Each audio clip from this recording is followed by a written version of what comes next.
दीदी को चरण स्पर्श, बाकी सबको सादर जय जिनेन्द्र। दीदी को प्रणाम, सबको जय जिनेन्द्र। बड़ों को प्रणाम, सभी को जय जिनेन्द्र। सावधान।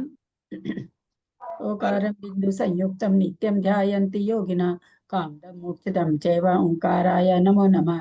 अविरल शब्द गणोग प्रक्षाली सकल भूतल कलंका मुनि विरूपासी तीर्था सरस्वती हर तुम दूरितम अज्ञान कर दीजिए तो अज्ञानातिमिरांधानां ज्ञान चक्षुरुन्मिलितं जस्ट चालू कर दीजिए। चक्षुरुन्मिलितं येन तस्मै श्री गुरुवे नमः।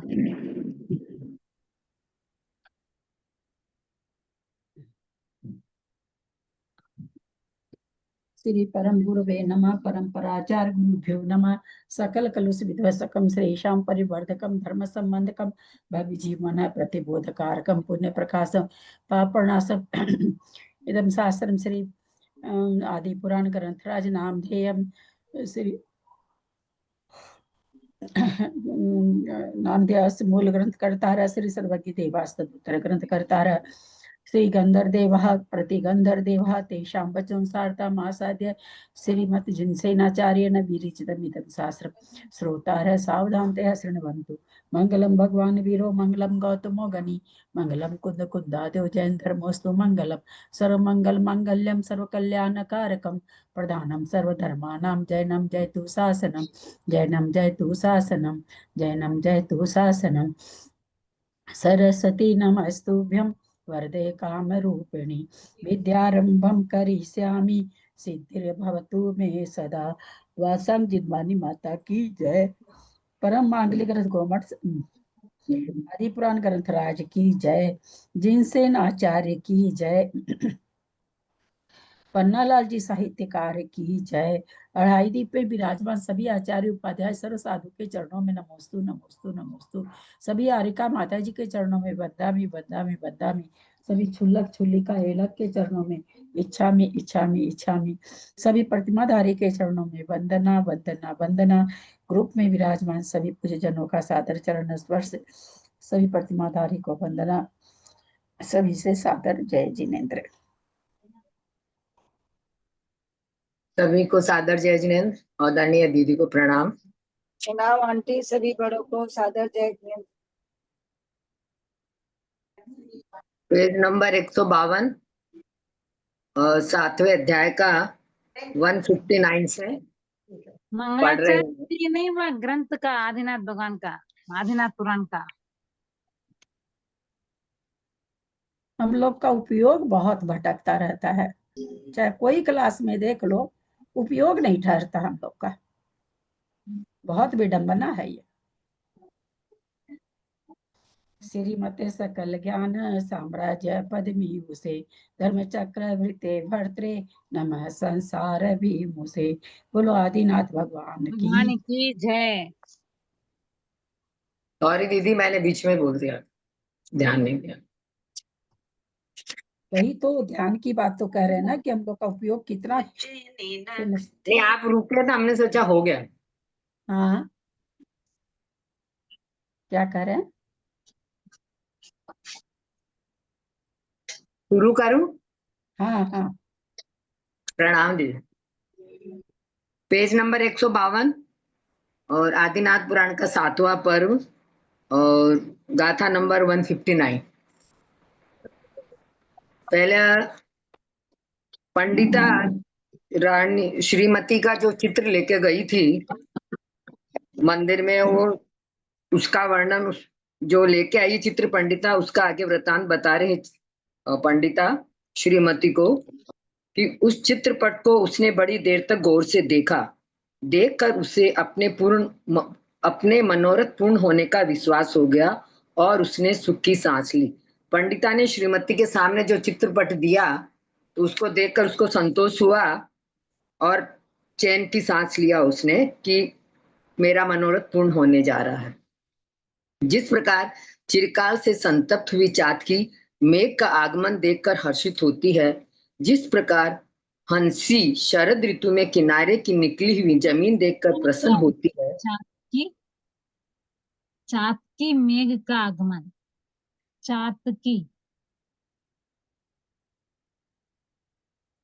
दीदी वो कुछ पूछ रहे हैं, चातिकी मैं बोलूं क्या?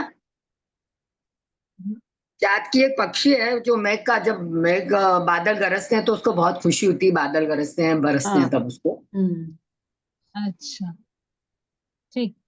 जिस प्रकार हंसी शरद ऋतु में किनारे की निकली हुई जमीन देखकर प्रसन्न होती है, जिस प्रकार भव्य जीवों की पंक्ति अध्यात्म शास्त्र को देखकर प्रमोदित होती है, जिस प्रकार कोयल फूले हुए आमों का वन देखकर आनंदित होती है, और जिस प्रकार देवों की सेना नंदीश्वर द्वीप को पाकर प्रसन्न होती है, उसी प्रकार श्रीमती उस चित्रपट को पाकर प्रसन्न हुई। जिस प्रकार हमें अपनी कोई पसंदीदा चीज मिलती है तो हम खुश होते हैं, वैसे ही श्रीमती भी उस चित्रपट को देखकर बहुत खुश हुई थी। उसकी सब आकुलता दूर हो गई थी, सो ठीक ही है। है ना। अभिलषित वस्तु की प्राप्ति किसकी उत्कंठा दूर नहीं करती है। तत्पश्चात श्रीमती इच्छानुसार वर प्राप्त होने से कृतार्थ हो जाएगी, इस बात का समर्थन करने के लिए पंडिता श्रीमती से उस अवसर के योग्य वचन कहने लगी कि हे कल्याणी, देव योग से अब तू शीघ्र ही अनेक कल्याण प्राप्त कर। तो तू श्लोक विश्वास, पेज नंबर श्लोक नंबर बता दीजिए। 152 है पेज नंबर, श्लोक हाँ। नंबर 162। ठीक है। कि तू विश्वास रख कि अब तेरा प्राणनाथ के साथ समागम शीघ्र ही होगा। वह राजकुमार वहां से चुपचाप चला गया, इसलिए अविश्वास मत कर, क्योंकि उस समय भी उसका चित्त तुझ में ही लगा हुआ था। इस बात का मैंने अच्छी तरह निश्चय कर लिया है। वह जाते समय दरवाजे पर बहुत देर तक विलंब करता रहा, बार बार मुझे देखता था और सुखपूर्वक गमन करने योग्य उत्तम मार्ग में चलता हुआ भी पद पद पर स्खलित हो जाता था। ये पंडिता उसकी कार्य क्रियाकलाप को बता रही है श्रीमती को, कि ऐसा मत सोचना कि वो तुमसे नाराज होकर चला गया है। उसकी जो क्रियाकलाप थे वो ऐसा लग रहा था कि वह भी उतना ही उत्सुक है तुमसे मिलने के लिए। पद पद पर स्खलित हो जाता था। वह हंसता था, जम्हाई लेता था, कुछ स्मरण करता था, दूर तक देखता था और उष्ण तथा लंबी सांस छोड़ता था। इन सब चिन्हों से जान पड़ता था कि उसमें कामज्वर बढ़ रहा है, यानी कि वह भी तुमसे उतना ही प्रेम करता है। वह वज्रजंग राजा वज्रदंत का भांजा है और लक्ष्मीमती देवी के भाई का पुत्र है। जो उसका पिता है वज्रजंग, वह वज्रजंग का जो पिता है वह तुम्हारे पिता का भांजा है, मतलब उसकी बुआ का लड़का हुआ, बराबर ना दीदी? और लक्ष्मीमती देवी के भाई का पुत्र, और तुम्हारी माता है उनके भाई का पुत्र है वह वज्रजंग, इसलिए तेरे माता पिता भी उसे श्रेष्ठ वर समझते हैं। इसके सिवा वह लक्ष्मीमान है, उच्च कुल में उत्पन्न हुआ है, चतुर है, सुंदर है और सज्जनों का मान्य है। इस प्रकार उसमें वर के योग्य अनेक गुण विद्यमान है। हे कल्याणी, तू लक्ष्मी और सरस्वती की सपत्नीक सोत होकर सैकड़ों सुखों का अनुभव करती हुई चिरकाल तक उसके हृदय रूपी घर में निवास कर। यदि सामान्य की अपेक्षा विचार किया जाए तो लक्ष्मी और सरस्वती दोनों ही तेरी उपमा को नहीं पा सकती, क्योंकि तू अनोखी लक्ष्मी है और अनोखी ही सरस्वती है। दीदी श्लोक नंबर बता दीजिए, श्लोक नंबर बता दीजिए। 169। थैंक यू दीदी। मैं कुछ बोलूं क्या? एक बीच में आप श्लोक पूछने से किसी से को भी व्हाट्सएप करके पूछ लिया करे कि कौन सा श्लोक है, तो बीच में तारतम्य नहीं टूटेगा, ऐसा मैं बोल रही हूँ। ठीक है दीदी, ठीक है। यदि सामान्य गुणों की अपेक्षा विचार किया जाए तो लक्ष्मी और सरस्वती दोनों ही तेरी उपमा को नहीं पा सकती, क्योंकि तू अनोखी लक्ष्मी है और अनोखी ही सरस्वती है।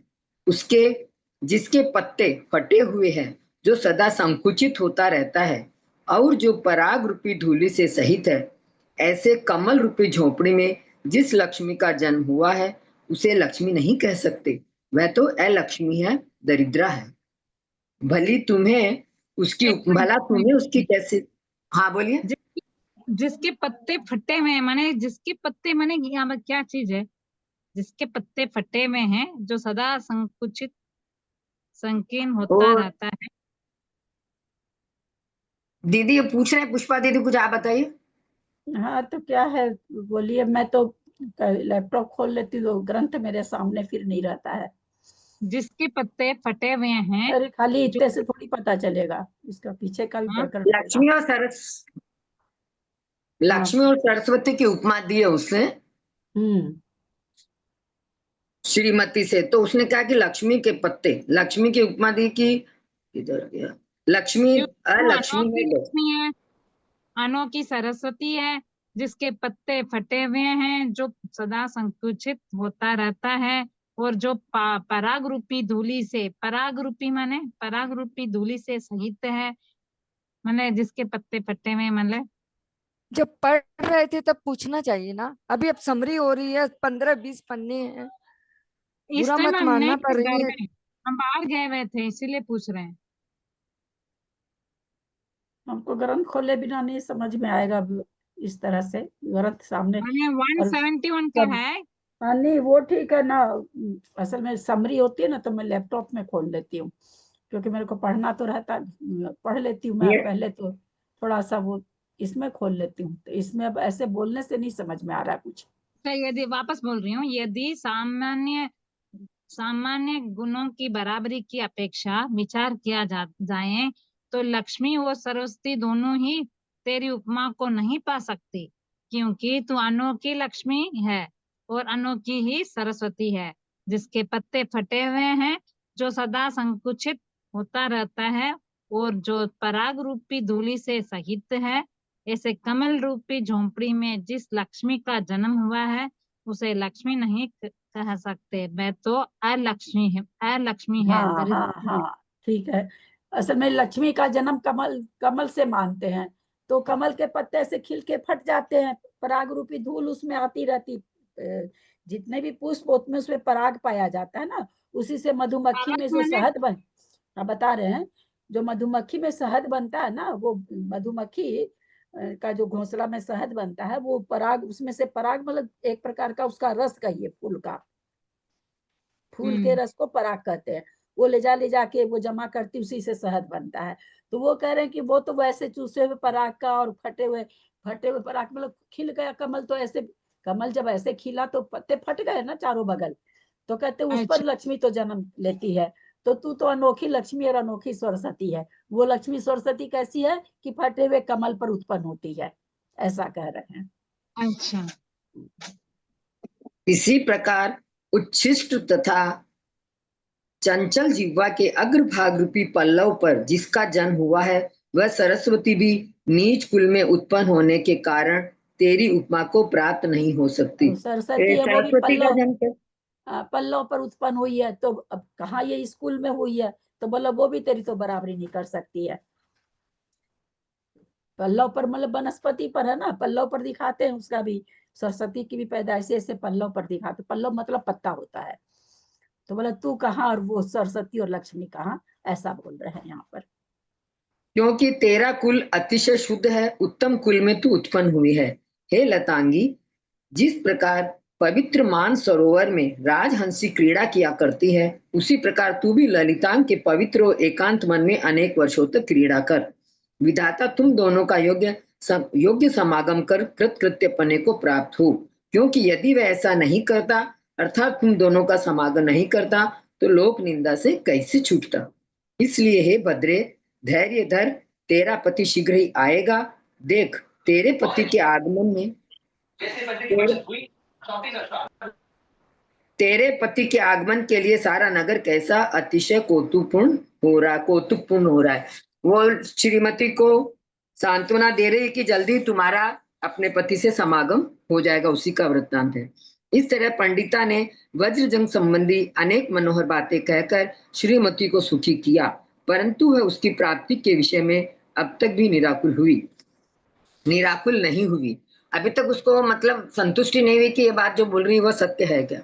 इधर पंडिता ने श्रीमती से जब तक समाचार कहे, तब तक महाराजा वज्रदन विशाल भ्रातृ प्रेम को विस्तृत करते हुए आदि दूर तक जाकर वज्रबाहु राजा को ले आए। जो श्रीमती के पिता थे वो उन्होंने वज्रजंग के पिता का स्वागत किया और उनको लेने के लिए गए सामने से।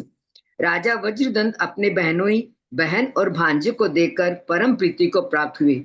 सो ठीक ही है, क्योंकि इष्ट जनों का दर्शन सबके लिए ही सब इष्ट जनों का दर्शन प्रीति के लिए ही होता है। तदनंतर कुछ देर तक कुशल मंगल की बातें होती रही और फिर चक्रवर्ती की ओर से सब पाहुनों का उचित सत्कार किया गया। मेहमान जो आए हुए थे उनका राजा ने सत्कार किया। स्वयं चक्रवर्ती के द्वारा किए हुए सत्कार को पाकर राजा वज्रबाहु बहुत प्रसन्न हुआ। सच है, स्वामी के द्वारा किया हुआ सत्कार सेवकों की प्रीति के लिए ही होता है। इस क्वेश्चन प्रकार नंबर चक्रवर्ती की ओर से, चक्रवर्ती यहाँ पर कौन हुआ? वो राजा श्रीमती का जो पिता था वो चक्रवर्ती था। बराबर है दीदी? हाँ, नहीं मैं नाम का नहीं बता पाऊंगी, मुझे थोड़ा नाम नहीं याद होता है किसी का भी, आप ही लोग क्लियर करिए इसको। श्रीमती के पिता जो थे वो चक्रवर्ती थे। वज्रबाहु, वज्रदंत नहीं वज्रदंत था। वज्रदंत।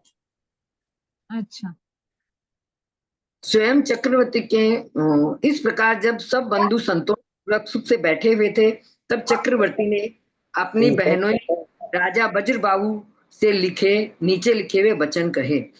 यदि आप अभी अपने बहनों ही समझिए, वज्रजंग का तो पिता और इसका बहनों ही, तो उसको श्रीमती के पिता नीचे वचन कह रहे हैं कि यदि आपकी मुझ पर असाधारण प्रीति है तो मेरे घर में जो कुछ वस्तु आपको अच्छी लगती है वह ले लीजिए। आज आप पुत्र और स्त्री सहित मेरे घर पे पधारे हैं, इसलिए मेरा मन प्रीति की अंतिम अवधि को प्राप्त हो रहा है, बहुत प्रसन्न हो रहा है। आप मेरे इष्ट बंधु हैं और आज पुत्र सहित मेरे घर पे आए हैं, इसलिए देने के योग्य इससे बढ़कर और ऐसा कौन सा अवसर मुझे प्राप्त हो सकता है। इसलिए इस शुभ अवसर पर ऐसी कोई वस्तु नहीं है जो मैं आपके लिए न दे सकूं, अर्थात आप जो मांगेंगे वो मैं सब कुछ दे सकता हूँ। हे प्रणयीन, मुझ प्रार्थी से इस प्रेम को मत कीजिए। इस प्रकार प्रेम के वशीभूत चक्रवर्ती के वचन सुनकर राजा वज्रबाहु ने इस प्रकार उत्तर दिया। हे चक्रिन, आपके प्रसाद से मेरे यहाँ पर सब कुछ है। आज मैं आपसे किस वस्तु की प्रार्थना करूं? आज आपने सम्मान पूर्वक जो मेरे साथ स्वयं साम का प्रयोग किया है, भेंट आदि करके स्नेह प्रकट किया है, सो मानो आपने मुझे स्नेह की सबसे ऊंची भूमि पर ही चढ़ा दिया। शारदा देवी पाड़िया और पुष्पा जी म्यूट हो जाइए ना, बार बार डिस्टर्ब आ रहा है। शाम का प्रयोग माने क्या होता है? क्या पढ़िएगा एक बार फिर से। और श्रीमती के पिता बोल रहे हैं, मतलब वज्रदंत के पिता उसको बोल रहे हैं उनको, आज आपने सम्मान पूर्वक जो मेरे साथ स्वयं साम का प्रयोग किया है, शारदा देवी पाड़िया जी म्यूट होइए ना, भेंट आदि करके स्नेह प्रकट किया है, उसका स्वागत किया और उसको उपहार वगैरह दिए, उसके लिए आया ना दीदी?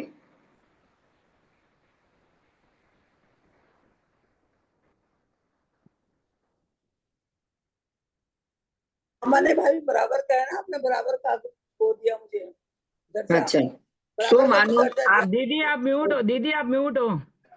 हे देव, नष्ट हो जाने वाला यह धन कितनी सी वस्तु है, यह आपने संपन्न बनाने वाली अपनी दृष्टि मुझ पर अर्पित कर दी है, मेरे लिए यही बहुत है। वज्रजंग का पिता उनको बोल रहा है कि आपने मुझे इतना सम्मान दिया, इतना सब कुछ दिया, मेरे लिए वही बहुत है, मुझे और आपसे कुछ नहीं चाहिए। हे देव, आज आपने मुझे नहीं, वज्रदंत का पिता नहीं, वज्रदंत का बहनों ही वज्रजंग का पिता, वज्रजंग वो बोलने में, वज्रजंग के पिता और वज्रदंत के बहनों ही। इसलिए मैं आज कृतकृत्य हुआ हूँ, धन्य हुआ हूँ और मेरा जीवन भी आज सफल हुआ है।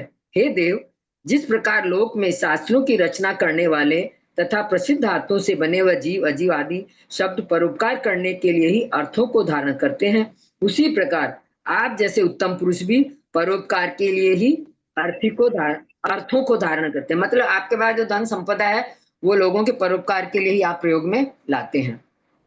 हे देव, आपको उसी वस्तु से संतोष होता है जो कि याचकों के उपयोग में आती है, और इससे भी बढ़कर संतोष उस वस्तु से होता है जो कि धन आदि के विभाग से रहित बंधुओं के उपयोग में आती है। इसलिए आपके जिस धन को मैं आपकी इच्छा अनुसार भोग सकता हूँ, ऐसा वह धन धरोहर रूप से आपके ही पास रहे, इस समय मुझे इसकी आवश्यकता नहीं है। हे देव, आपसे धन ही मांगने में मुझे कुछ अहंकार नहीं है और न आपके विषय में कोई अनादर ही है। वो बोल रहे हैं कि आप ऐसा मत सोचना कि मैं आपसे कुछ ले नहीं रहा तो मुझे घमंड है, ऐसा कुछ नहीं है और ना ही मैं आपकी चीज का अनादर कर रहा हूँ।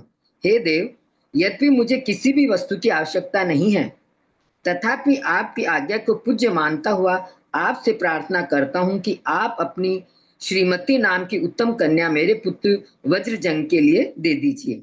यह वज्रजंग पहली बार तो आपका भांजा है, दूसरा आपके भांजा होने के साथ ही उच्च कुल में प्रसिद्ध है, तीसरा आज आपने जो इसका सत्कार किया है वह उसकी योग्यता को पुष्ट कर रहा है, अथवा यह सब कहना व्यर्थ है। वज्रजंग हर प्रकार से आपकी कन्या ग्रहण करने के योग्य है, क्योंकि लोक में ऐसी कहावत प्रसिद्ध है कि कन्या चाहे हंसती हो चाहे रोती हो, अतिथि उसका अधिकारी होता है। जैसा दीदी ने बताया कि पहले समय में ऐसा होता था कि जो अतिथि आता था उसको ही कन्या सौंप दी जाती थी, चाहे उसका मन हो या नहीं हो। इस पंक्ति का वही अर्थ है। इसलिए हे स्वामिन, अपने भांजे वज्रजंग को पुत्री देने के लिए प्रसन्न होइए। मैं आशा करता हूं कि मेरी प्रार्थना सफल हो और यह कुमार वज्रजंग ही उसका पति हो। वज्रजंग के पिता ने ऐसी अनुनय विनय की कि आप कुछ देना ही चाहते हैं तो अपनी पुत्री को मेरे पुत्र के लिए दे दीजिए। हे देव, धन सवारी आदि वस्तु तो मुझे आपसे अनेक बार मिल चुकी है, इसलिए उनसे मुझे कोई प्रयोजन नहीं है। अब की बार आप कन्या रत्न को दे दीजिए जो पहले मुझे कभी नहीं मिला है। इस प्रकार राजा वज्रबाहु ने प्रार्थना की थी। उसने चक्रवर्ती यह कहते स्वीकार कर लिया कि आपने जैसा कहा है वैसा ही हो। युवावस्था को प्राप्त हुए इन दोनों का समागम अनुकूल है। मतलब उसने अपनी पुत्री के लिए आज्ञा दे दी कि आपके पुत्र के साथ मैं विवाह करने के लिए तैयार हूँ। स्वभाव से सुंदर शरीर को धारण करने वाला वह वज्रजंग वर हो और अनेक गुणों से युक्त कन्या श्रीमती उसकी वधु हो। इन दोनों का प्रेम जन जन्मांतर से चला आ रहा है, इसलिए इस जन्म में भी चंद्रमा और चांदनी के समान इन दोनों का योग्य समागम हो। इस लोकोत्तर कार्य का मैंने पहले ही विचार कर लिया था, अथवा इन दोनों का देव इस विषय में पहले ही सावधान हो रहा है। इस विषय में हम लोग कौन हो सकते हैं? मतलब विधाता का ही लिखा हुआ, तो हम कौन है जो इस बीच में इसमें विघ्न डाल सकते हैं। इस प्रकार चक्रवर्ती के द्वारा कहे वचनों का सत्कार कर वह पवित्र बुद्धि का धारक राजा वज्रबाहु प्रीति की परम सीमा पर आरूढ़ हुआ, अत्यंत प्रसन्न हुआ। उस समय वज्रजंग की माता वसुंधरा महादेवी अपने पुत्र की विवाह रूपी संपदा से इतनी अधिक हर्ष हुई कि वो फूले नहीं समा रही थी, मतलब उसको बहुत ज्यादा खुशी हो रही थी। उस समय वसुंधरा के शरीर में पुत्र के विवाह रूपी महोत्सव से रोमांच उठाए थे और ऐसा जान पड़ता था मानो हर्ष के अंकुर ही हो।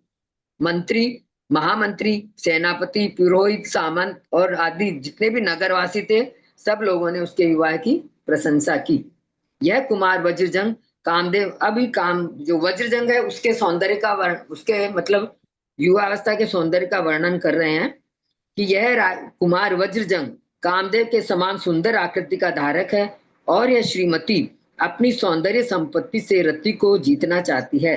यह कुमार सुंदर है और यह कन्या भी सुंदरी है, इसलिए देव देवांगनाओं की लीला को धारण करने वाले इन दोनों का योग्य समागम होना ही चाहिए। ऐसी सब लोगों ने अपनी सहमति प्रकट की। काम करता है। शारदा देवी पाड़िया जी म्यूट होइए ना। इस प्रकार आनंद के विस्तार को धारण करता हुआ नगर बहुत ही शोभायमान हो रहा था और राजमहल का तो कहना ही क्या था। वह तो मानो दूसरी ही शोभा को प्राप्त हो रहा था, उसकी भी शोभा बदल ही गई थी। चक्रवर्ती की आज्ञा से विश्वकर्मा नामक मनुष्य रत्न ने महामूल्य रत्नों और सुवर्ण से विवाह मंडप तैयार किया था।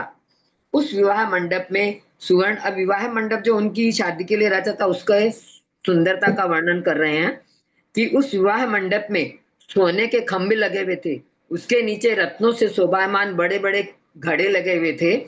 उन घड़ों के तल के नीचे स्वर्ण के खंभे ऐसे सुशोभित हो रहे थे मानो जैसे कि सिंहासनों से राजा सुशोभित होते हैं। उस मंडप में स्फटिक की दीवारों पर अनेक मनुष्यों के प्रतिबिंब पड़ते थे, जिनसे वे चित्रित हुई जान पड़ती थी, और इसलिए दर्शकों का मन अनुरंजित कर रही थी। वो जो छाया चित्रों पर पड़ रही थी, उससे दर्शकों का मन अत्यंत प्रफुल्लित हो रहा था। उस मंडप की भूमि नील रत्नों से बनी हुई थी। उस पर जहां तहां फूल बिखरे हुए थे। उन फूलों से वे ऐसी सुशोभित हो रही थी मानो ताराओं से व्याप्त नीला आकाश ही हो। उस मंडप के भीतर जो मोतियों की मालाएं लटकी हुई थी, वे ऐसी मालूम पड़ रही थी मानो कौतुकवत फेन सहित मृणाल ही लटका दिए हो। उस मंडप के मध्य में पद्मराग मणियों की एक बड़ी वेदी बनी हुई थी। वो वेदी थोड़ा खोल लीजिए मुन्नी जी, मैंने बंद किया है उनके, वो बंद नहीं कर पा रही होंगी, नहीं आता होगा उनको। खोल लीजिए आप।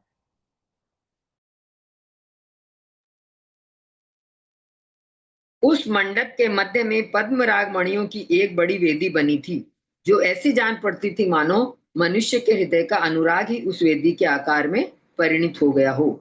उस मंडप के पर्यंत भाग में चूना विमानों की चूना से पुते हुए सफेद शिखर ऐसे शोभामान थे मानो अपनी शोभा से संतुष्ट होकर देवों के विमान की हंसी ही उड़ा रहे हो। मतलब उसके सामने देवों के विमान भी तुच्छ लग रहे थे। उस मंडप के सब और एक छोटी सी वेदिका बनी हुई थी। वह वेदिका का उसके कटित सूत्र के समान जान पड़ती थी। उस वेदिका रूप कटित सूत्र से घिरा हुआ मंडप ऐसा मालूम होता था मानो सब ओर से दिशाओं को रोकने वाली सौंदर्य की सीमा से ही घिरा हो। अनेक प्रकार के रत्नों से बहुत ऊंचा बना हुआ गोपुर द्वार ऐसा मालूम होता था मानो रत्नों की फैलती हुई कांति के समूह से इंद्रधनुषी बन रहा हो। उस मंडप का भीतरी दरवाजा सब प्रकार के रत्नों से बनाया गया था। गोपुर हाँ? द्वार, पूर्व गोपुर द्वार द्वार। दरवाजा होता ना, मेन गेट। किसी के अच्छा, स्वागत के लिए तोरण वो गेट बनाते हैं ना अपन, बड़े बड़े। हाँ। उस मंडप का भीतरी दरवाजा सब प्रकार के रत्नों से बनाया गया था और उसके दोनों ओर मंगल द्रव्य रखे गए थे। ऐसा जान पड़ता था मानो लक्ष्मी के प्रवेश के लिए ही बनाया गया हो। उस समय वज्रदंत चक्रवर्ती ने महापूज चैतालय में 8 दिन तक कल्पवृक्ष नाम की महापूजा की। तदनंतर ज्योतियों के द्वारा बताया हुआ शुभ दिन, शुभ लग्न और चंद्रमा तथा ताराओं के बल से सहित शुभ मुहूर्त आया। उस दिन नगर विशेष रूप से सजाया गया। जिस दिन मुहूर्त था उस दिन नगर को सजाया गया। चारों ओर तोरण लगाए गए, अनेक विभूति प्रकट की गई, जिससे वह स्वर्गलोक के समान दिखने लगा था पूरा नगर। राजभवन के आंगन में सब ओर सघन चंदन छिड़का गया और गुंजार करते हुए भ्रमरों से सुशोभित पुष्प सब ओर बिखेरे गए। इन सब कारणों से राजभवन का आंगन बहुत शोभायमान हो रहा था। उस आंगन में वर वधु को बैठाया गया तथा विधि विधान के जानने वाले लोगों ने पवित्र जल से भरे हुए रत्न जड़ित स्वर्ण में कलशों से उनका अभिषेक किया। पंडितों ने उन दोनों का अभिषेक किया। उस समय राज मंदिर में शंख के शब्द से मिला हुआ बड़े बड़े दुंदुभियों का भारी कोलाहल हो रहा था और वह आकाश को भी उल्लंघन कर सब ओर फैल गया था। श्रीमती और वज्रजंग के उस विवाहाभिषेक के समय अंतःपुर का ऐसा कोई भी व्यक्ति नहीं था जो खुशी से नृत्य न कर रहा हो और खुश नहीं हो रहा हो। उस समय वारांगनाएं, कुल वधुएं और समस्त नगर के जो निवासी थे वे दोनों वर वधुओं को आशीर्वाद देने के साथ साथ वारांगनाएं क्या होता है? वारांगनाएं, वारांगनाएं स्त्रियां, ललनाएं जो सुंदर होती ना स्त्रियां, मतलब नृत्य करने वाली। वो दीदी बता सकते हैं। दीदी वारांगनाओं का मतलब सुंदर स्त्रियां ही होगी या जो नृत्य करने वही वाली? वरांगनाएं तो वही होती। यहाँ पर कैसे है? यहाँ का सेंटेंस पढ़े एक बार। उस समय वारांगनाएं, कुल वधुएं और समस्त नगर निवासी जन दोनों उन वर वधुओं को आशीर्वाद के साथ साथ पवित्र पुष्प और अक्षतों के द्वारा प्रसाद प्राप्त करा रहे थे। वरांगनाएं मतलब सुंदर सुंदर लड़कियां, कमारी लड़कियां। अभिषेक के बाद उन दोनों वर वधु ने क्षीर सागर की लहरों के समान अत्यंत उज्जवल, महीन और नवीन वस्त्र धारण किए। अभिषेक के बाद उनको वस्त्र पहनाए गए थे सुंदर सुंदर। तत्पश्चात दोनों वर वधु अतिशय मनोहर प्रसादन घर में जाकर पूरब दिशा की ओर मुंह करके बैठ गए और वहां उन्होंने विवाह मंगल के योग्य उत्तम उत्तम आभूषण धारण किए। पहले उन्होंने अपने सारे शरीर में चंदन का लेप किया, फिर ललाट पर विवाहोत्सव के योग्य घिसे हुए चंदन का तिलक लगाया।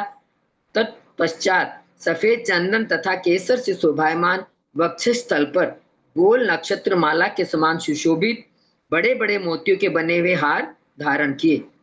कुटिल केसों से सुशोभित उनके मस्तक पर धारण की हुई पुष्पमाला नीलगिरी के शिखर से समीप बहती हुई सीता नदी के समान यहाँ शोभा। वरांगनाएं का मतलब नगर वधु सब होगी। नगर वधु जो जिसको हम लोग अभी ये कहते हैं वैश्या तायब कहते हैं, वही ना? हाँ, वरांगना नगर वधु को कहा जाता था। ओ, नगर उन दोनों ने हाँ, नगर वधु माने जो गांव में जो रहते हैं वो लोग।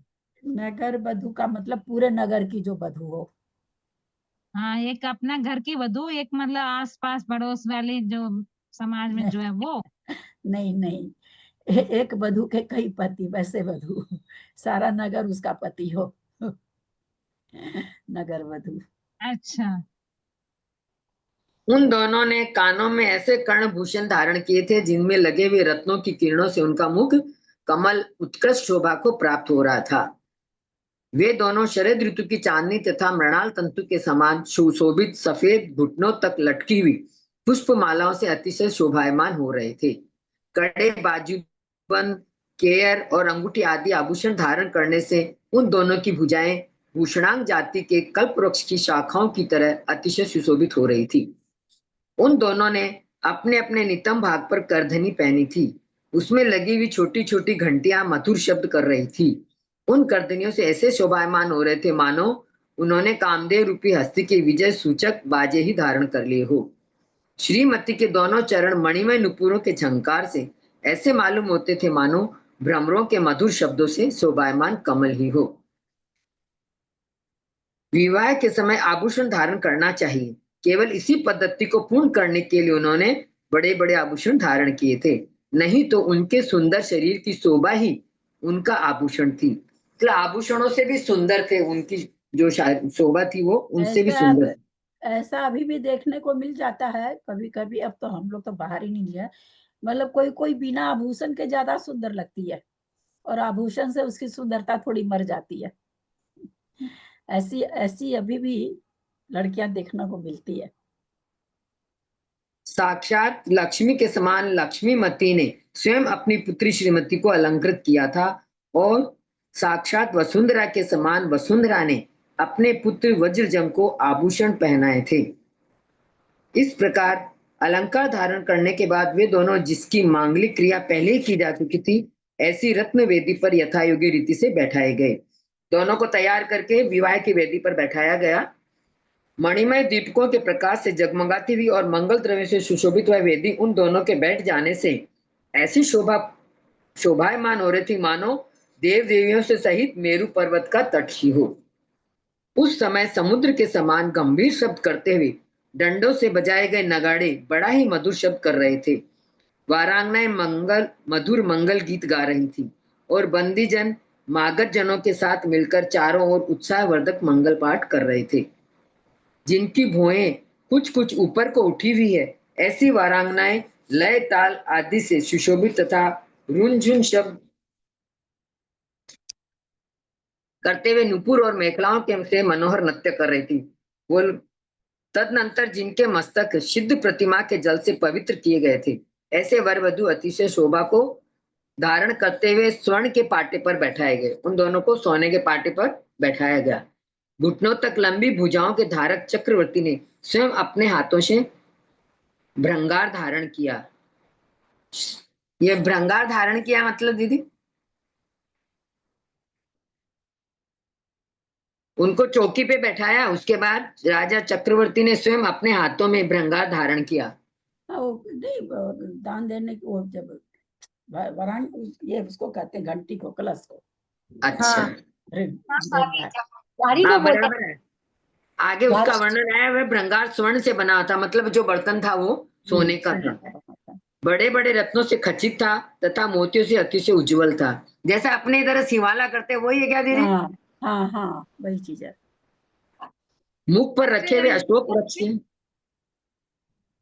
क्या चीज बता रहे हैं?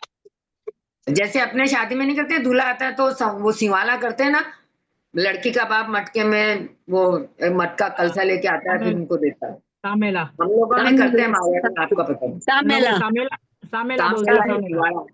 जो मुख पर रखे हुए अशोक वृक्ष के पल्लवों से वह भृंगार ऐसा शोभायमान हो रहा था मानो दोनों वर वधुओं के हस्त पल्लव की उत्तम कांति का अनुकरण ही कर रहा हो। तदनंतर आप दोनों दीर्घ काल तक जीवित रहे, मानो यह सूचित करने के लिए ही ऊंचे भृंगार से छोड़ी गई जलधारा वज्रजंग के हस्त पर पड़ी। तत्पश्चात बड़ी बड़ी भुजाओं को धारण करने वाले वज्रजंग ने हर्ष के साथ श्रीमती का पाणी ग्रहण किया, मतलब श्रीमती के साथ उनका विवाह संपन्न हुआ। उस समय उसके कोमल स्पर्श के सुख से वज्रजंग के दोनों नेत्र बंद हो गए थे। वज्रजंग के हाथ के स्पर्श से श्रीमती के शरीर में भी पसीना आ गया था, जैसे कि चंद्रमा की किरणों से स्पर्श से चंद्रकांत मणि की बनी हुई पुतली में जल बिंदु उत्पन्न हो जाते हैं। जिस प्रकार मेघों की वृष्टि से पृथ्वी का संताप नष्ट हो जाता है, उसी प्रकार वज्रजंग के हाथ के स्पर्श से श्रीमती के शरीर का चिरकालीन संताप भी नष्ट हो गया था। पृथ्वी का हाँ? संताप क्या हुआ आंटी जी? पृथ्वी का संताप क्या होता है? पृथ्वी का, जैसे बादल बरसते हैं तो पृथ्वी की जो गर्मी होती है वो ठंडी हो जाती है ना। अच्छा, यहाँ पर संताप माने घर में? हाँ, दुख या गर्मी कुछ भी नहीं, पर गर्मी मतलब बरसात होगी तो गर्मी कम हो जाएगी ना पृथ्वी पर, वो हाँ। उसी प्रकार उसका भी मतलब श्रीमती के शरीर का भी चिरकालीन संताप नष्ट हो गया था। उस समय वज्रजंग के समागम से श्रीमती किसी बड़े कल्प वृक्ष से लिपटी हुई कल्पलता की तरह सुशोभित हो रही थी। वह श्रीमती स्त्री संसार में सबसे श्रेष्ठ थी। समीप में बैठी हुई उस श्रीमती से वह वज्रजंग भी ऐसा सुशोभित हो रहा था मानो रति से कामदेव सुशोभित हो रहा हो। दोनों की उपमा रति और कामदेव से दी गई है। इस प्रकार लोगों को परमानंद देने वाला उन दोनों का विवाह गुरुजनों की साक्षी में बड़े वैभव के साथ संपन्न हुआ। उस समय सब लोग उस विवाहिता श्रीमती का बड़ा आदर करते थे और कहते थे कि यह श्रीमती सचमुच में श्रीमती है, अर्थात लक्ष्मीमती है। श्री का मतलब लक्ष्मी होता है ना, इसलिए लक्ष्मीमती है। उत्तम आकृति के धारक, देव देवांगनाओं के समान क्रीड़ा करने वाले, उस अमृत के समान आनंद देने वाले उन वधु और वर को जो भी देखता था उसी का चित्त आनंद से संतुष्ट हो जाता था, जो स्वर्ग लोक में दुर्लभ है। ऐसे उस विवाहोत्सव को देखकर देखने वाले पुरुष परम आनंद को प्राप्त हुए और सभी लोग उसकी प्रशंसा करने लगे। वे कहते थे कि चक्रवर्ती बड़ा भाग्यशाली है जिसके कि ऐसा उत्तम स्त्री रत्न उत्पन्न हुआ है। सब श्रीमती के पिता की बड़ाई कर रहे थे कि बहुत भाग्यशाली है कि जिसके घर में ऐसी लड़की पैदा हुई है, और वह उसने उन सब लोगों की प्रशंसा के स्थानभूत वज्रजंग रूप योग्य स्थान में नियुक्त किया है। इसकी है पुण्यवती माता पुत्रवतियों में सबसे श्रेष्ठ है, जिसने लक्ष्मी के समान कांति वाली उत्तम संतान उत्पन्न की है। इस वज्रजंग कुमार ने पूर्व जन्म में ऐसा कौन सा तप किया था जिससे कि संसार का सारभूत और अतिशय कांति का धारक स्त्री रत्न उससे प्राप्त हुआ है। चूंकि इस कन्या ने वज्रजंग को पति बनाया है, इसलिए यह कन्या धन्य है, मान्य है और भाग्यशालिनी है। इसके समान और दूसरी कन्या पुण्यवती नहीं हो सकती।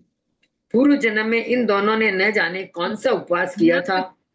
एक मिनट, कन्या धन्य है, कन्या मान्य है। मान्य माने यहाँ पर क्या चीज हुआ? कितना नंबर पेज है? 161 में 260 नंबर की श्लोक है। 260 नंबर का। ठीक है। क्या पूछ रही है पुष्पा? क्योंकि इस कन्या वज्रजंग की पति बनाया है, इसीलिए ये कन्या धन्य है, मान्य है। मान्य माने यहाँ पर क्या हुआ? मान्य मतलब उसने पत्नी मान करके बनाया, ऐसा नहीं कि भाई जबरदस्ती थोप दी गई है ना। दोनों खुश है उसमें, मान्य, दोनों को मान्य है। उसको पति मान्य है, उसको पत्नी मान्य है। माने कन्या के लिए बोल रही है ना? कन्या धन्य है, मान्य है, भाग्यशालिनी है, तीनों चीज कन्या के लिए बोल रहे हैं ना।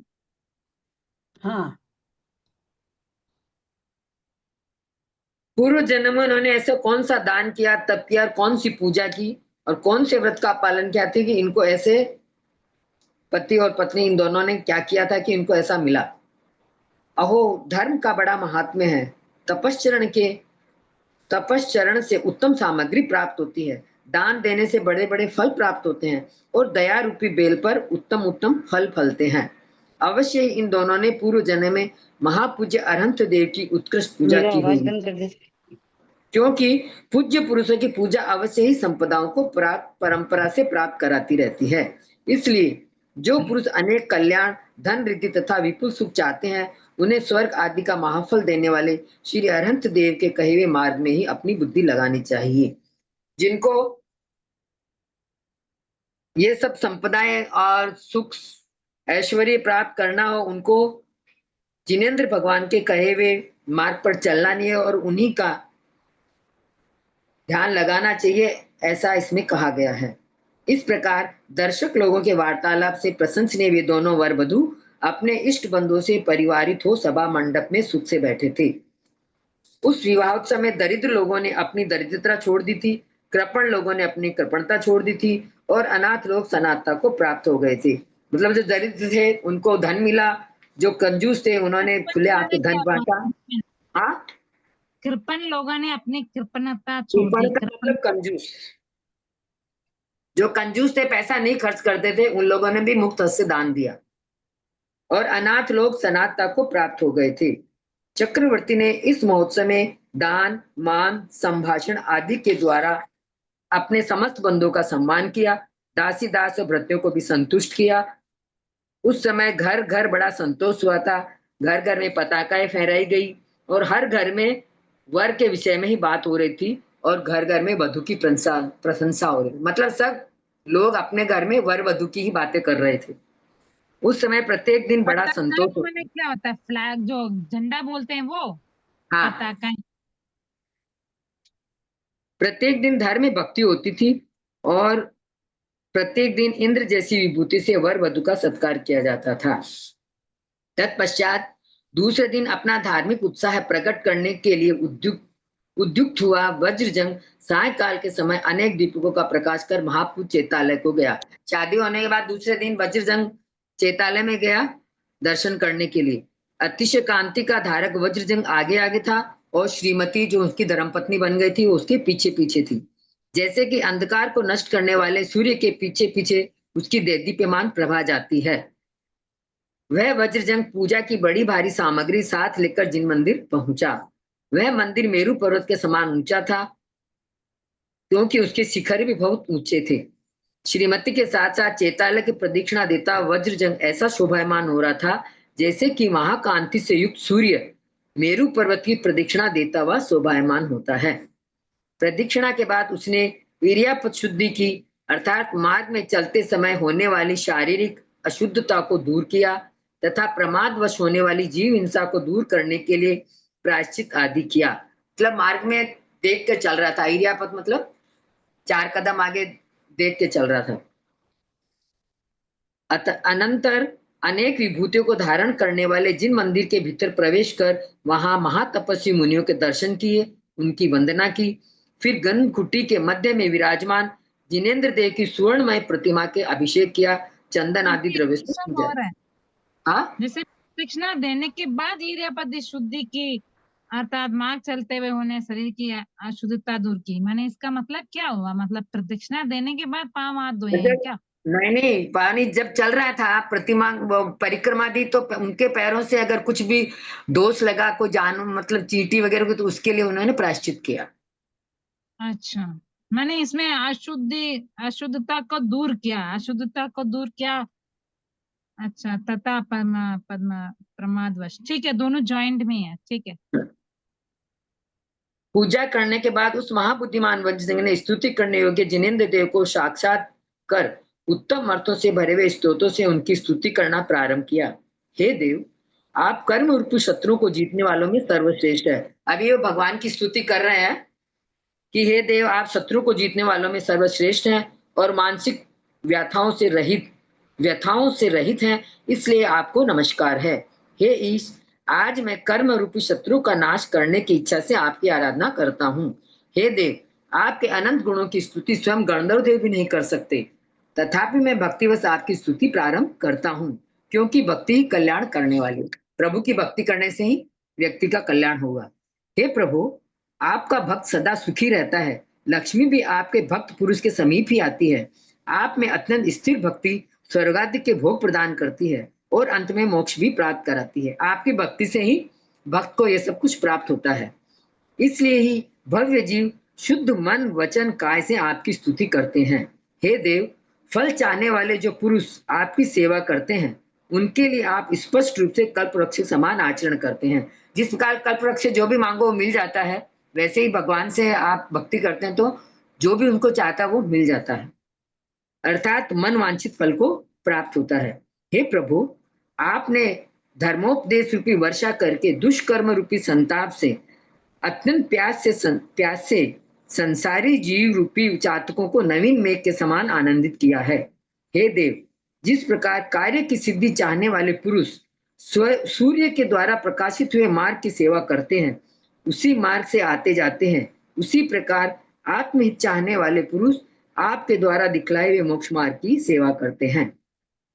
हे देव, आपके द्वारा निरूपित तत्व जन्म मरण रूपी संसार के नाश करने का कारण है तथा इसी से प्राणियों की इस लोक और परलोक संबंधी समस्त कार्यों की सिद्धि होती है।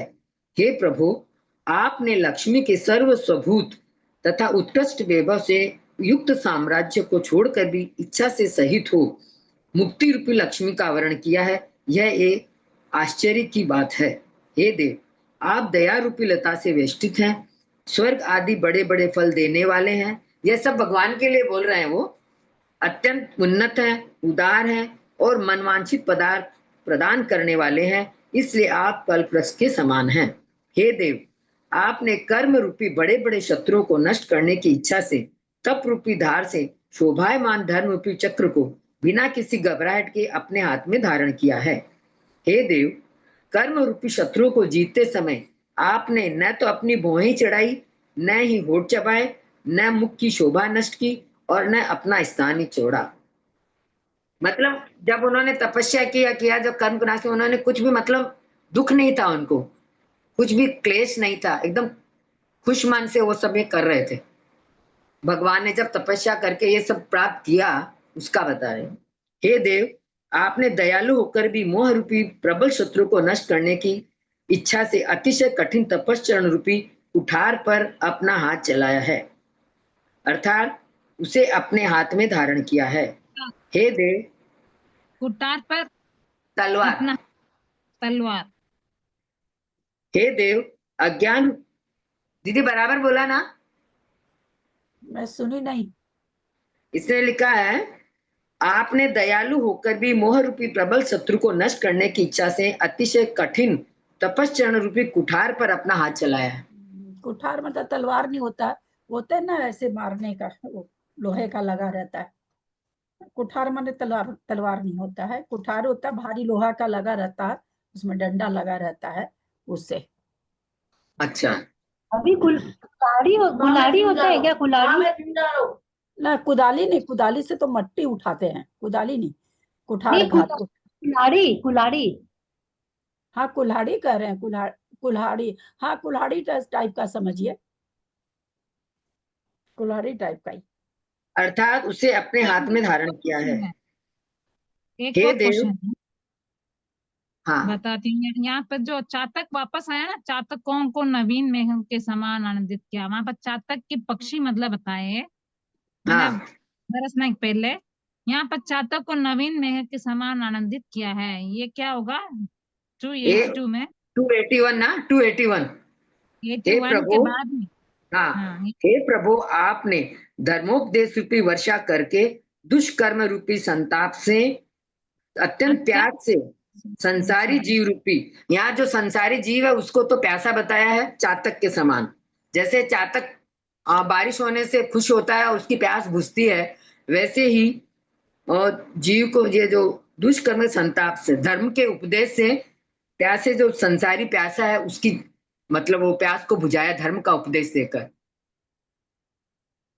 समझे, धर्म का उपदेश से। हाँ, धर्म को उपदेश देकर संतुष्ट करते हैं वैसे हाँ। तो यहाँ नवीन लिखा है ना, नवीन उसके लिए लिखा है कि नहीं चूंकि समान।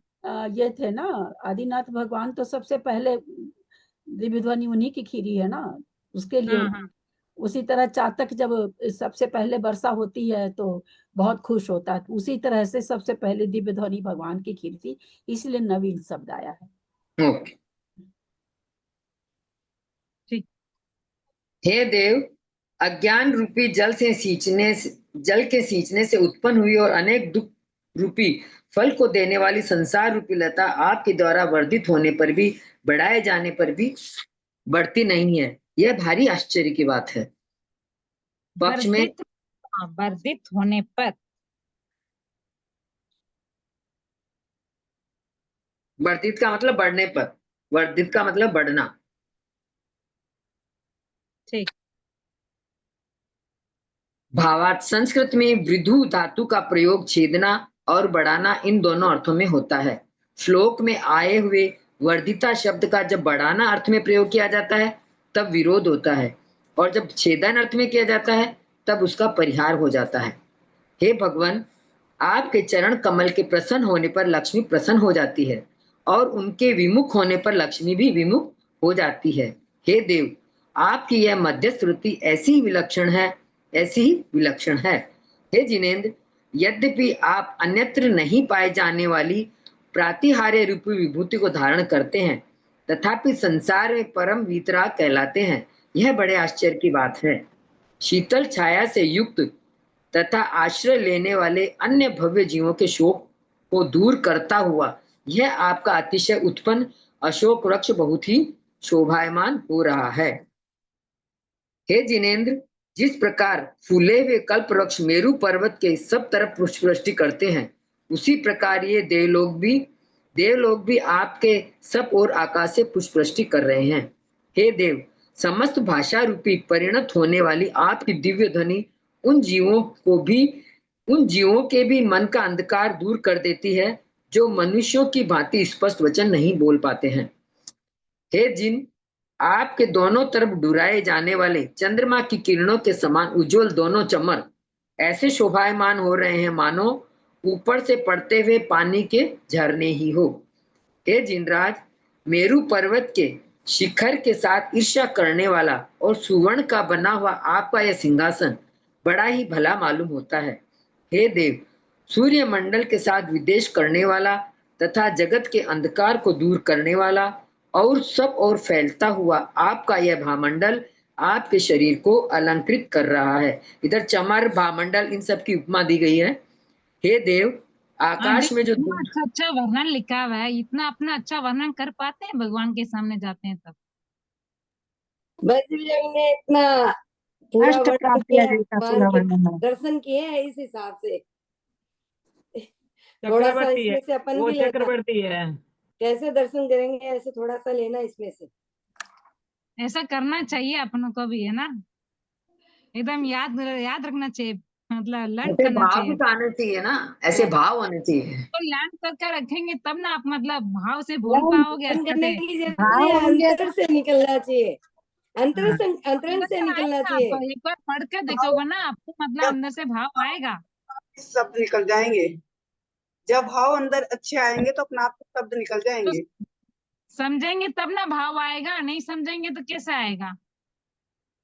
हे देव, आकाश में जो दुंदुभी का गंभीर शब्द हो रहा है वह मानो जोर जोर से यही घोषणा कर रहा है कि संसार के एकमात्र स्वामी आप ही हैं। हे देव, चंद्रबिंब के साथ स्पर्धा करने वाले और अत्यंत ऊंचे आपके तीनों क्षत्र आपके सर्वश्रेष्ठ प्रभाव को प्रकट कर रहे हैं। 150 हो गए दीदी?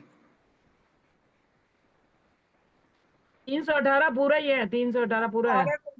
300 हो गया ना? हाँ तो 18 318 तक का, 18 तक का है। 18 ही बचे हैं। 18 हो रहेगा, 18 और करिए।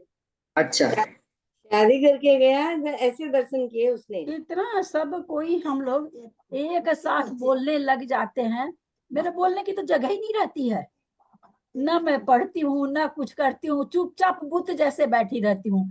कोई क्वेश्चन करे चाहे कुछ करे, चार बगल से चार आवाज आने लगती है। मना, चार बगल से चार लोग मना करने लग जाते हैं। ऐसा क्यों हो रहा है? मेरी भूमिका कुछ भी नहीं है क्या यहाँ पर?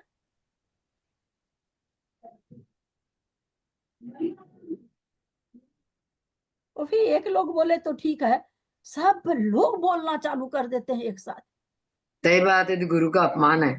मैंने कहा अभी बैठी ना हूँ, बुद्ध से बैठी हुई, बताइए सब लोग बोलना चालू, फिर मेरी इसमें आवश्यकता क्या है? मैं रोज चालू करके हट जाया करूंगी। कल से मैं हट जाया करूंगी, आप लोग को चालू कर दूंगी। अच्छा, मेरा जाप करूंगी मैं 1 घंटा, कल से चालू करके मैं हट जाया करूंगी। चलिए इसको पूरा कर लीजिए। नहीं दीदी, हम सब लोग आपसे क्षमा मांगते हैं, ऐसा नहीं होगा आगे अरे से नहीं, क्लास। ये क्षमा शब्द मत बोला करिए मुनि जी, मेरे को बहुत खराब लगता है। ये क्षमा शब्द तो मेरे को बहुत ही खराब लगता है। हेलो, हाँ हाँ भैया, जय जिनेन्द्र भैया।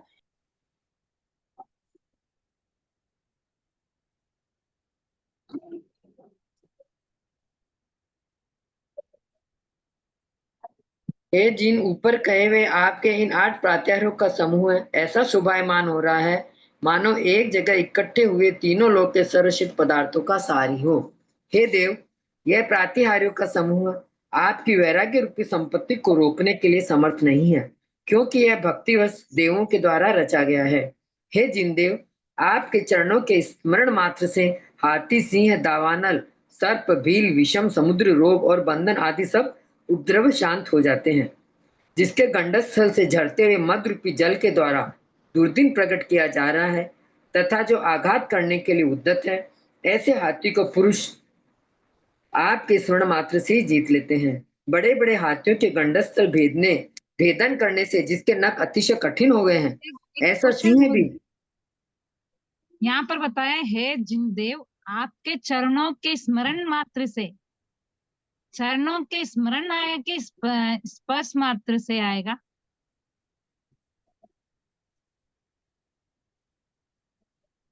स्मरण माने याद करना होता है ना,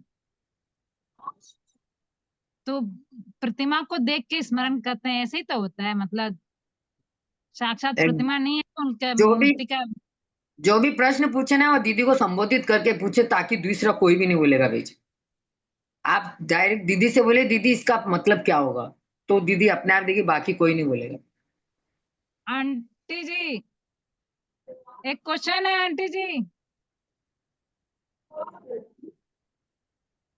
हे जिनदेव, आपके चरणों के स्मरण मात्र से, मैंने यहाँ पर लिखा चरणों के स्मरण मात्र से। आंटी जी नहीं है? हाँ बोलिए ना, कोई फोन आ गया था जरूरी महाराज जी के। हे जिनदेव, 303 में, हे जिनदेव, आपके चरणों के स्मरण मात्र से हाथी, सिंह, मतलब जो बता रहे हैं स्मरण मात्र से आएगा कि स्पर्शन मात्र से आएगा? नहीं, स्मरण मात्र से, स्पर्शन मात्र से क्यों आएगा? मतलब चरणों के स्पर्श करते हैं ना आंटी जी, हाँ, चरणों के हाँ। स्मरण कैसे आएगा? मतलब ऐसे इसीलिए पूछी, स्मरण माने याद करना। हाँ, 1 मिनट, बहुत अच्छा प्रश्न। आप हम स्पर्श करते हैं क्या? क्या चीज आंटी जी? हम लोग स्पर्श करते हैं क्या? नहीं। नहीं। जेंट्स भी जहाँ मंदिर नहीं, मंदिर से बाहर है, तो स्पर्श कर सकेंगे क्या? नहीं। स्पर्श तो एक विशेष भूमिका में होगा ना, 16 का वस्त्र कपड़ा पहने मंदिर में जाएं। हाँ हाँ हाँ हाँ। स्मरण तो कभी भी कर लेंगे, तो स्मरण मात्र से वे दूर हो जाते हैं ना, स्पर्श मात्र से नहीं। वाह, चरणों का कितना अच्छा स्मरण, बताया ना आंटी जी। स्मरण मात्र। इसमें जो भी जितना ही मतलब बता रहे हैं, बहुत अच्छा अच्छा बता रहे हैं एकदम से। हे देव, जिसकी ज्वालाएं बहुत ही प्रदीप्त हो रही है तथा जो उन बढ़ती हुई ज्वालाओं के कारण ऊंची उठ रही है, ऐसी अग्नि यदि आपके चरण कमलों के स्मरण रूपी जल से शांत कर दी जाए, तो फिर वह अग्नि भी उपद्रव करना बंद कर देती है।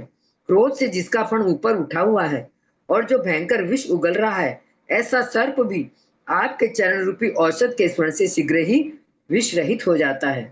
हे देव, आपके चरणों के अनुगामी धनी व्यापारी जन प्रचंड लुटेरों के धनुषों के टंकार से भयंकर वन में भी निवृत्त होकर इच्छा अनुसार चले जाते हैं। भगवान को याद करिए। जो प्रबल वायु की असामयिक अचानक वृद्धि से कंपित हो रहा है, ऐसे बड़े बड़े लहरों वाले समुद्र को भी आपके चरणों की सेवा करने वाले पुरुष लीला मात्र में पार हो जाते हैं। जो मनुष्य कुड़ंगे स्थानों में उत्पन्न लीला हुए मात्र फोड़ों माने आदि, क्या हुआ? लीला मात्र आंटी जी, लीला मात्र माने क्या हुआ यहाँ पर? एक बार उस लाइन को पढ़िए, लीला मात्रा भी बताते हैं। लीला मात्र पढ़िए तो उस सेंटेंस को पढ़िए एक बार मुन्नी जी। मैं पढ़ती हूँ। जो प्रबल वायु की असामयिक अचानक वृद्धि से कंपित हो रहा है, ऐसे बड़ी बड़ी लहरों वाले समुद्र को भी आपके चरणों की सेवा करने वाले पुरुष लीला मात्र में पार हो जाते हैं। जैसे कहते हैं ना अन्य मत में कि भाई कहीं पर धूप है, कहीं पर छांव है, कहीं, हे भगवान ये सब तेरी लीला है। लीला मतलब नाटक है तेरा ये, किसी को हंसा रहे हो, किसी को रुला। अन्य मत में अब हम लोग में भी यही कहने लगे लोग, लेकिन अन्य मत में तो खुल के कहते, वो मानते ही हैं कि भगवान ही करते हैं, है ना। किसी को रुला रहा, किसी, सारी ये तेरी लीला है भगवान। दुनिया में जो कुछ भी देखने को मिल रहा है ये सारी तेरी लीला है, यानी तेरा खेल है, तेरा नाटक है। तो उसी तरह कह रहे हैं यहाँ पर इतनी ऐसी ऐसी चीज भी लीला मात्र से, खेल खेल में खत्म हो जाती है। आपके स्मरण से खेल खेल में ही काम हो जाता है।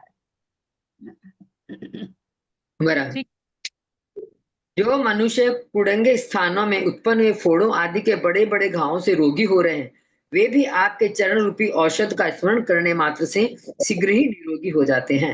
हे भगवान, आप कर्म रूपी बंधनों से रहित हैं, इसलिए मजबूत बंधनों से बंधा हुआ भी मनुष्य आपका स्मरण कर तत्काल ही बंधन रहित हो जाता है। हे जिनेंद्र देव, आपने विघ्नों के समूह को विघ्नित किया है।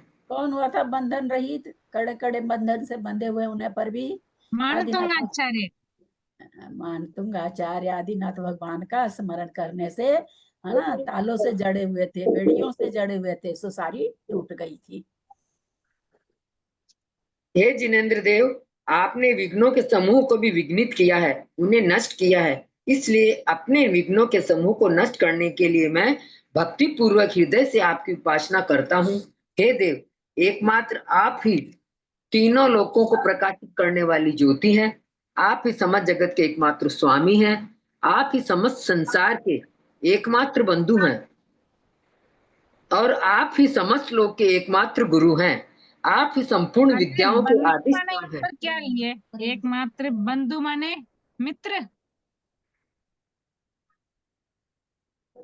आंटी जी एक मिनट में म्यूट कर लेती हूँ, कोई आवाज आए इसलिए। भाई है, बंधु मतलब भाई, है ना। अच्छा, आज आदिनाथ भगवान का गर्भ कल्याणक है, और आज के दिन आदिनाथ भगवान की कितनी गुण गरिमा हमारी मुन्नी जी के मुख से होनी थी। बहुत अच्छा। मेरा भी अहो भाग्य है कि आज मुझे मौका मिला। कहते रहे कि हम तो वही तो बोले ना कि आज मुन्नी जी का अहो भाग्य कि उनके मुंह से सारी वाचना हुई है। बहुत अच्छा, बहुत अच्छा वर्णन है आंटी। इसको तो एकदम पूरा याद कंठस्थ कर लेना चाहिए। भगवान का दर्शन करते समय ऐसा बोलना चाहिए, मन में मतलब विचार आना चाहिए। आप ही संपूर्ण विद्याओं के आदि स्थान हैं। आप ही समस्त योगी में प्रथम योगी हैं। आप ही धर्म रूपी तीर्थ के प्रथम प्रवर्तक हैं और आप ही प्राणियों के प्रथम गुरु हैं। आप ही सबका हित करने वाले हैं। आप ही समस्त विद्याओं के स्वामी हैं और आप ही समस्त लोक को देखने वाले हैं। हे देव, आपकी स्तुति का विस्तार कहाँ तक किया जाए? जब अब तक की जितनी स्तुति कर चुका हूँ, मुझ जैसे अल्पज्ञ के लिए उतनी ही बहुत कम है। यह वो वज्रजंग बोल रहा है भगवान के सामने। हे देव, इस प्रकार आपकी वंदना कर मैं आपको प्रणाम करता हूँ, किंतु हे जिन, आप में ही मेरी भक्ति सदा अचल रहे यही प्रदान कीजिए, क्योंकि यह भक्ति ही स्वर्ग तथा मोक्ष के उत्तम फल को उत्पन्न कर देती है। इस प्रकार श्रीमान वज्रजंग राजा ने जिनेंद्र देव को उत्तम रीति से नमस्कार किया, उनकी स्तुति की और उनकी पूजा की। फिर रात को किंतु है जिन आप में ही मेरी भक्ति सदा अचल रहे। यहाँ पर अचल का मीनिंग क्या हुआ? क्या होगा? बोलिए, आप बोलिए। माने कभी चलायमान ना हो ऐसे? हाँ हाँ, कभी भी चलायमान नहीं हो, मेरी भक्ति हमेशा अचल बनी रहे, एक सेकंड के लिए भी आपके चरणों की भक्ति नहीं छूटे। जैसे मेरु पर्वत अचल है, हाँ, जैसे हाँ, वैसे मेरी भक्ति भी अचल रहे आपकी। किंतु हे जिन, इस प्रकार श्रीमान वज्रजंग राजा ने जिनेंद्र देव को उत्तम रीति से नमस्कार किया, उनकी स्तुति और पूजा की। फिर राग द्वेष से रहित मुनि समूह की भी क्रम से, जहाँ पे वो मुनि विराजमान थे उनकी भी बाद में पूजा की उन्होंने। तदनंतर श्री जिनेंद्र देव के गुणों का बार बार स्मरण करता हुआ वह वज्रजंग राज्यादि की विभूति प्राप्त करने के लिए हर्ष से श्रीमती के साथ साथ अनेक रिद्धियों से शोभायमान पुंडरीकणी नगर में प्रविष्ट हुआ। वहां भरत भूमि के 32,000 राजा 32,000 मुकुटबद्ध राजाओं ने उस लक्ष्मीवान वज्रजंग का राज्याभिषेक पूर्वक भारी सम्मान किया।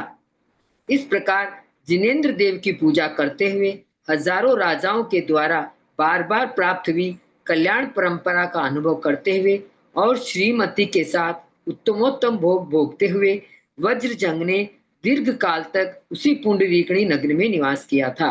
इस प्रकार आर्ष नाम से प्रसिद्ध भगवत जिन सेनाचार्य प्रणीत त्रिषष्टि लक्षण महापुराण संग्रह में श्रीमती और वज्रजंग के समागम का वर्णन करने वाला 7वां पर्व समाप्त हुआ। प्रणाम दीदी। इसमें राज्याभिषेक पूर्वक भारी सम्मान क्या, यहाँ पर राज्याभिषेक कैसे मतलब आंटी जी?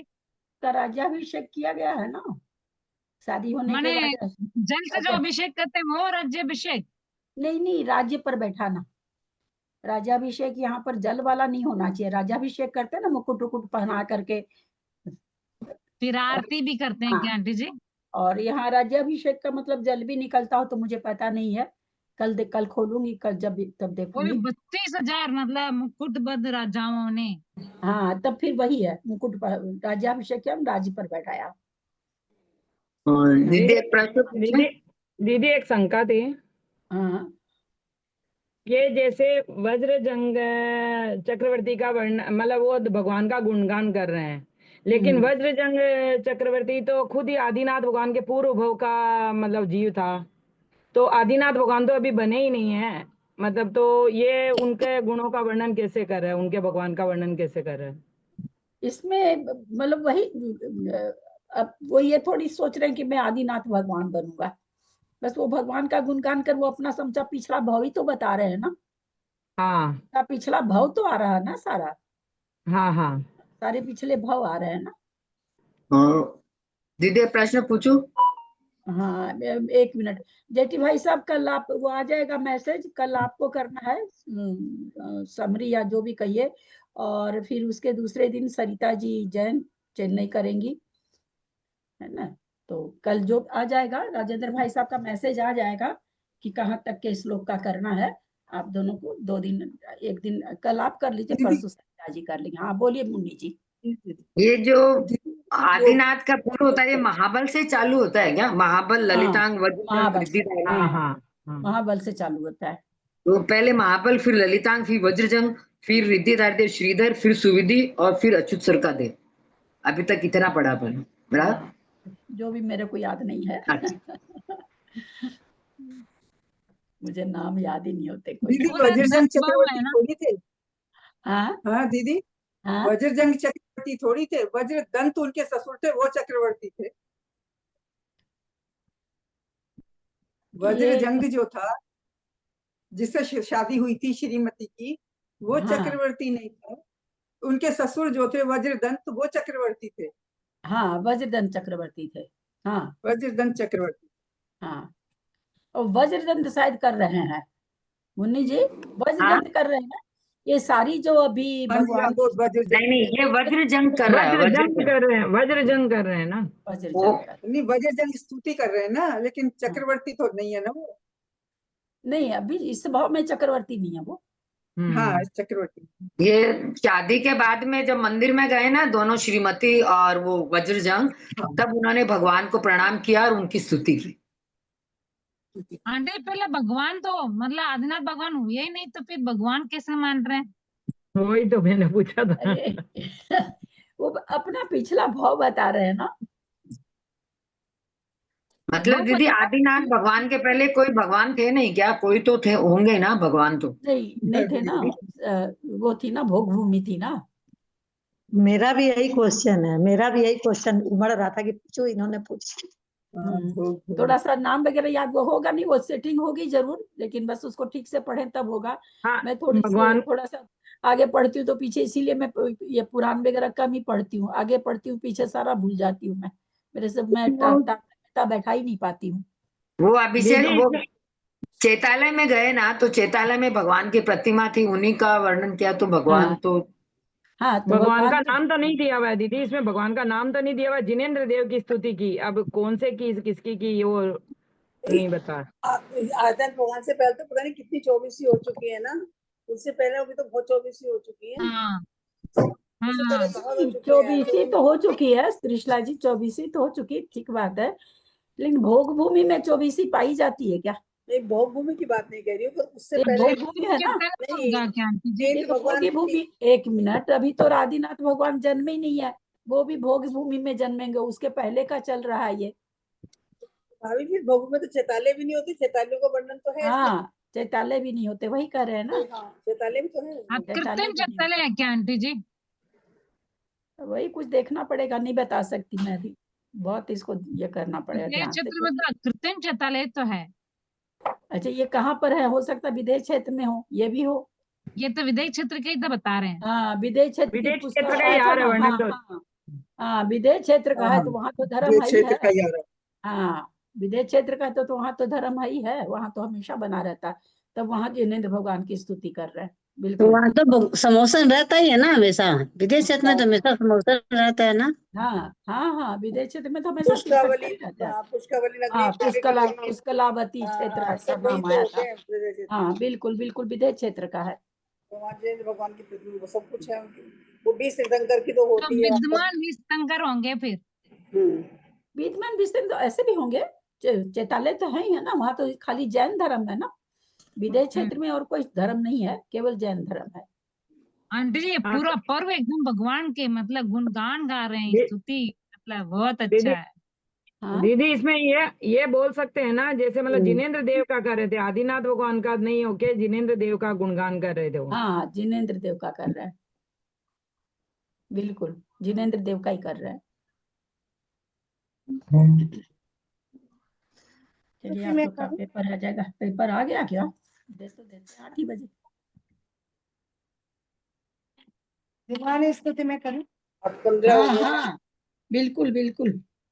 माता जी ने वाणी तेरी स्तुति है बार बार, तार तार हुई मेरी चुंदरी समार दे, आगम के शब्द शब्द में माता दर्श तेरा, वही दर्श आज निज पूत पे निशार दे, यूं तो मेरा जीवन ही वाहन तुम्हारा मात, प्यार दे निहार दे दुलार पुचकार दे, हंस वाहिनी में तेरी गोद में पड़ा हुआ हूँ, भाव को सुबोध दे निखार दे माँ शारदे, शारदे नमस्कार करता हूँ बारे बारे, दीजिए समय सारे साथ में नियम सारे, ज्ञान का रयण सारे दे दो प्रवचन सारे, आत्मा को हो सुधारे करो मन में उजारे, परम पदार्थ सारे दे दो पंचास्तिकाय,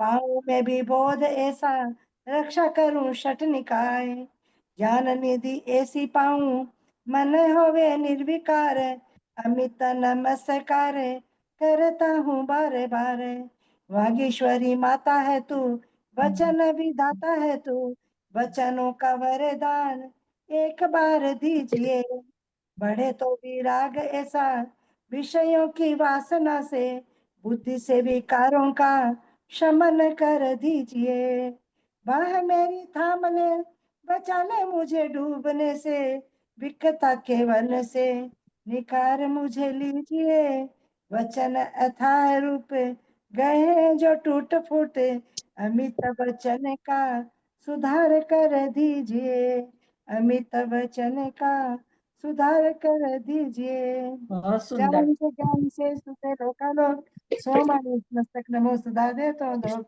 हे जिनवारी भारती तो जे पोदिल जो तेरा शरणा गए सो पावे सुख चैन, देव बजो अरिंद को गुरु से हो निर्गन, दया धर्म पालो सदा यही मोक्ष का पंथ, द्वादशांग जिनवारी माता की ठीक है। राजधानी चला दी है।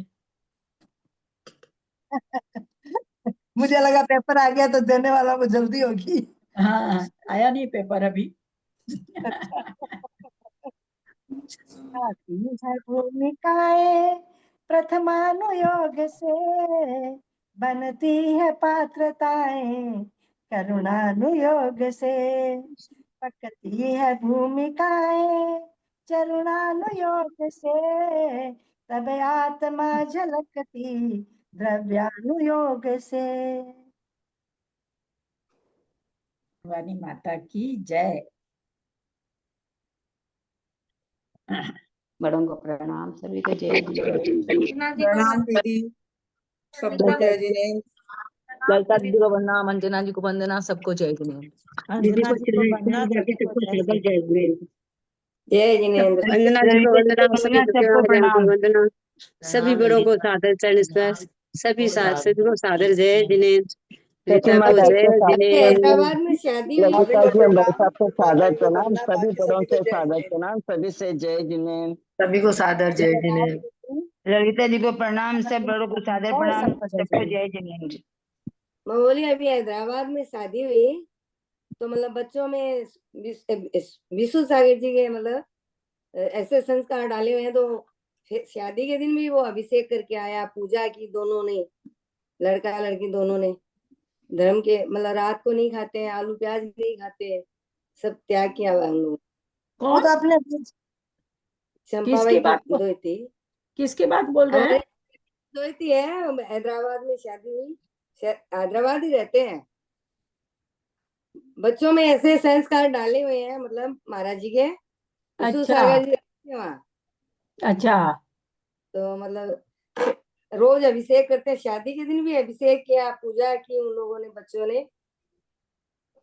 इतना अच्छा लगा मतलब एकदम साधारण सादगी का ब्रह्मचारी व्रत लिया है शादी के बाद उन्होंने। अभी ऐसा है कि अभी तो धर्म कितना कौन सा चल रहा है, 2082 चल रहा है, 2552 चल रहा है ना शायद, 2500, अब तो 2551। 2551। हाँ 2551 चल रहा है, अब तो 2500 वर्ष गए हैं, अभी तो 19,000 वर्ष और हैं, 19,000 वर्ष तक धर्म चलना है। तो इसी तरह से बच्चे तैयार होंगे, कोई कोई जिनका भाग्य अच्छा है उनके बच्चे। नहीं, वहाँ बहुत यंग लोगों को तैयार किया है महाराज जी ने। मैं तो कह रहे हैं कि आदमी तो धर्म चलेगा कैसे। अपने ग्रुप में जो विजया दीदी है ना, उनकी भी पोती की शादी कुछ आदर्शों से हुई इसी तरह से। वो तो अभी किसी की शादी है ना, किसी का मैसेज था मेरे पास, क्या वो क्या कौन सी चक्रवर्ती शादी होती है ना। कृष्णा जी का मैसेज था, कृष्णा जी का। चक्रवर्ती शादी तो नहीं हुई, लेकिन उन्होंने फॉलो किया मतलब ऐसे बच्चों ने। चक्रवर्ती शादी से, चक्रवर्ती की शादी तो बहुत धूमधाम वाली कहलानी चाहिए। नहीं भाभी, इनको ना सुदर्शन महाराज जी ने ना नाम दे दे चक्र शादी। उसमें क्या होता है, जैसे जहाजपुर में हुई है शादी, वो ये जहाजपुर में हुई है शादी, जहाजपुर में। मंदिर में होती है शादी, तो मंदिर में होती है, लेकिन भाभी क्या चक्रवर्ती, लेकिन वो भी चक्रवर्ती नहीं हुई। उसमें भी वहां पे ना वेंकट हॉल बना रखा था। जब मेरी हो गई ना बहू, बेटा और बहू दोनों गए थे, तो कह रहे थे चक्रवर्ती का नाम कर रहे थे। वो तो मंदिर में होती है, और बर्ती की होती है शादी, और उसके कपड़े पहन के होती है। हम यहाँ ये समझना चाह रहे हैं, हम वो नहीं कहना चाह रहे चक्रवर्ती शादी। इससे ऐसे सुन के तो ये लगता है चक्रवर्ती शादी मतलब बहुत धूमधाम, बहुत दान पुण्य करना, बहुत पूजा पाठ करना, मुंह मांगा सबको सामान देना, मतलब ऐसे लगता है चक्रवर्ती सुन करके। यहाँ चक्रवर्ती शादी का मतलब क्या है, जो कई लोगों का सुनते हैं चक्रवर्ती शादी करके। गंधर्व विवाह तो करते थे। अभी ये नीलम जजमेरा नहीं है, देवनंदी महाराज जी ने उनके वो श्रेयांश लड़का और मेरी ननद की, मेरी भी लगती जिठानी की लड़की, उनका गंधर्व विवाह कराया था देवनंदी महाराज ने। तो बकायदा अग्नि के 3 फेरे कराए थे और उसी से अभिषेक कराया था, सब मतलब गंधर्व विवाह कराया था। वो तो देखा हमने। फिर बाद में शादी तो बाद में की थी, पहले गंधर्व विवाह किया था। अब ये गंधर्व विवाह ये कौन ये तो हमने पहली बार सुना है। तो नवकार तीर्थ में किया था उन्होंने। पढ़ने में तो आता है, लेकिन अब पता नहीं, पहले शास्त्रों में तो आता है। लेकिन अब नहीं, गंधर्व विवाह तो ऐसे कहते हैं जो पहले लड़की लड़का अपने आप कर लेते हैं, फिर उसके बाद में शादी होती है, उसे गंधर्व विवाह कहते हैं। अच्छा, हाँ, जो लड़के लड़की लव मैरिज, आजकल लव मैरिज कहते हैं, वो गंधर्व विवाह कहते हैं। वो गंधर्व विवाह है, जो आजकल प्री वेडिंग शूटिंग चलती है, कमरे में जाके हाँ। घूमने जाते हैं शूटिंग कर करके। तो फिर गलत क्या करते, वो ठीक ही करते हैं, पुराने फैशन को ला रहे हैं, बस यही गलत है। कहाँ है तब फिर। जबकि वो कितना गलत हो रहा है, कितने उसमें कांड हो रहे हैं, बाप रे बाप। और चक्रवर्ती शादी में तो भाभी और कुछ नहीं होता, बस वो दूल्हे के कपड़े मतलब पूजा करते हैं, दूल्हे के कपड़े पहनते हैं और दूल्हे के कपड़ों में ही फेरे होते हैं। जैसे जो आहार के कपड़े होते हैं ना, ये पूजा करने वाले कपड़े होते हैं, उन्हीं कपड़ों में फेरे होते हैं, उन्हीं में सब होता है। उस दिन व्रत रखते हैं और अगले दिन जो है तीर्थ यात्रा पे कहीं दर्शन करके आके तब उसके बाद में गृहस्थ को स्वीकार करते हैं। अच्छा, चक्रवर्ती शादी तो ऐसी होती है। 7 दिन तक वो लोग ना ब्रह्मचर्य से भी रहते हैं ना चक्रवर्ती विवाह में। एक दिन जिस दिन शादी होती है अगले दिन मतलब रहते तीर्थ हैं, यात्रा। हाँ। ये तो पता नहीं, ध्यान नहीं कितने दिन पर रहते हैं। अंजना जी को वंदना, बड़ों का सादर प्रणाम। तो बच्चे जय सब जय। शादी हो गए, हम लोग को तो करना नहीं है, क्या करना, जाने जिसका हो जाने। चलिए देखिए, अभी तक तो पेपर नहीं आया, वो मैसेज भूल भी गए नहीं। होंगे, वो भूल गए होंगे। हाँ, मैं उनको फोन करती हूँ उनको। ठीक है, एंड कर रही हूँ। बेस्ट ऑफ लक सबका, सबके पेपर अच्छे जाएं।